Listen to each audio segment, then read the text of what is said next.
Indiana. Residents say trains block their streets multiple times a week, and school kids and their parents aren't the only ones affected.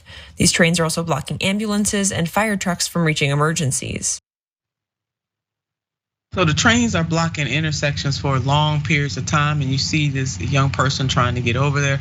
There's some footage of young children climbing under trains just to get across the tracks, because if they didn't do that, which is extraordinarily dangerous, that doesn't have to even be said. We understand how dangerous that is. But if they did not do that, they would have to walk for miles to try to get around the train. So they risk their lives to go under it.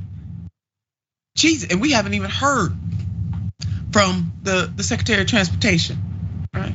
Nothing coming from this administration. Norfolk, it has not suffered one iota. Now, many of you may be able to see that I'm a little under the weather today, but I'm starting to feel my energy and my blood boiling and talking about this story right here. So the latest development comes after these images surfaced of children crawling under trains and climbing under them. The trains, which can stretch across 5 or 6 intersections at a time in this working class suburb of 77,000, prevent students and teachers from getting to school in the morning. This reporting is coming from ProPublica. More so, communities like Hammond routinely face a different set of risks foisted on them by those same train companies, which have long acted with impunity. Every day across America, their trains park in the middle of neighborhoods and major intersections, waiting to enter congested rail yards or for one crew to switch with another. They block crossings, sometimes for hours or days, disrupting life and endangering lives. Let's just go ahead and bold it, underscored, exclamation point message in a bottle on a train on the endangering lives. But it's not just children going to school that face these horrific dangers. How about ambulances, like emergency vehicles? Ambulances can't reach patients before they die or get them to the hospital in time. Fire trucks can't get through and house fires blaze out of control. Pedestrians trying to cut through trains have been disfigured, dismembered, and killed. When one train abruptly began moving, an Iowa woman was dragged underneath until it stripped almost all of the skin from the back of her body.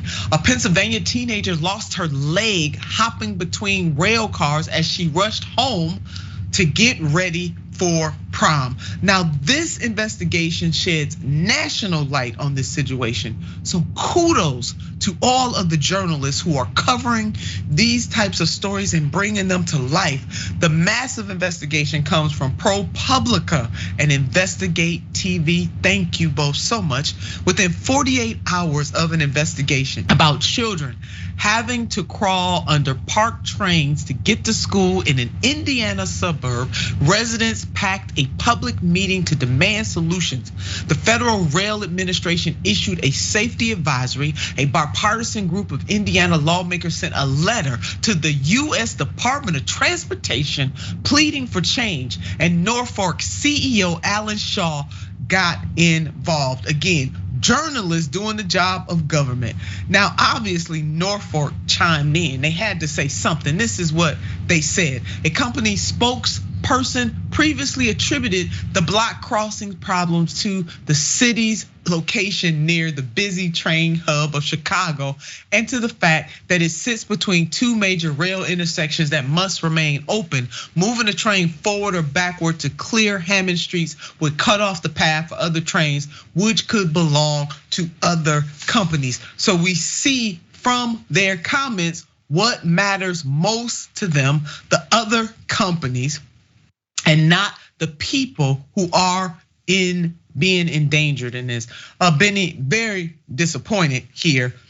Cannot say that I am surprised that the government is slow to act. They were slow to act for East Palestine. Here they are in Indiana, slow to act. And even though people are literally dying, losing body parts, skin off their body, ambulances and fire trucks can't get to where their needs are. This CEO doesn't say what a CEO who really cares should say. They talking about other companies. Yeah, I mean, unfortunately, this is one of those situations where it seems like the government is not really doing anything more and probably won't do anything more, specifically because any type of change would directly conflict with the profits of the companies that are involved. Because you see, when you have privatized infrastructure like railroads, you run into this problem where the private companies just want to make money. They don't want to maintain things, and they especially don't want to upgrade things. So we don't have upgraded railroads, which means that trains can only go a certain speed, far slower than basically anywhere else in the world. Then on top of that, you have the simple fact that because these railroad companies are trying to cut down on staff because they want to save money and increase their profits, well, of course, the easiest way to do that is to cut down on like the number of conductors and engineers and that, and just make the trains longer. So you've got much longer trains than before. You've got infrastructure that is old and dilapidated, not being repaired as well as it needs to be, not being upgraded as much as it needs to be. And so you have these longer trains going slower on these older tracks. And this is the problem with privatized industry, especially when you have a government that cares more about profits. Because fundamentally, if you're somebody like Pete Buttigieg, who I'm gonna make a wild guess, wants to come up with a solution that doesn't interfere with the profits of a company.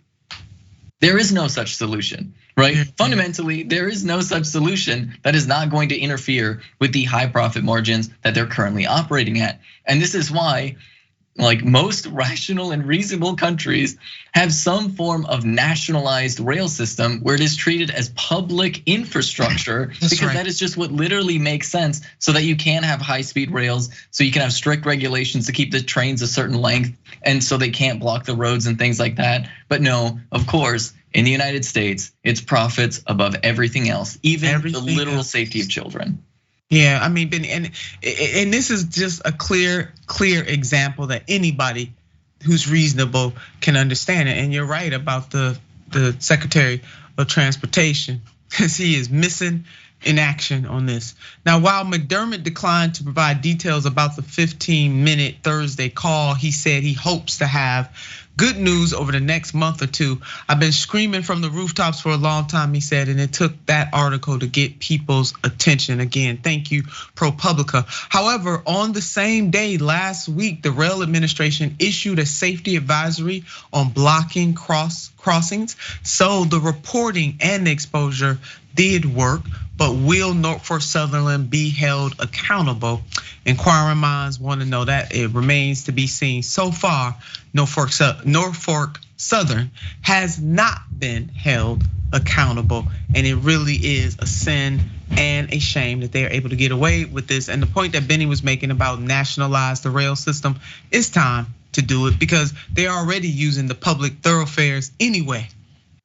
Those all of that is paid for with the public dime. So the public should be able to control it.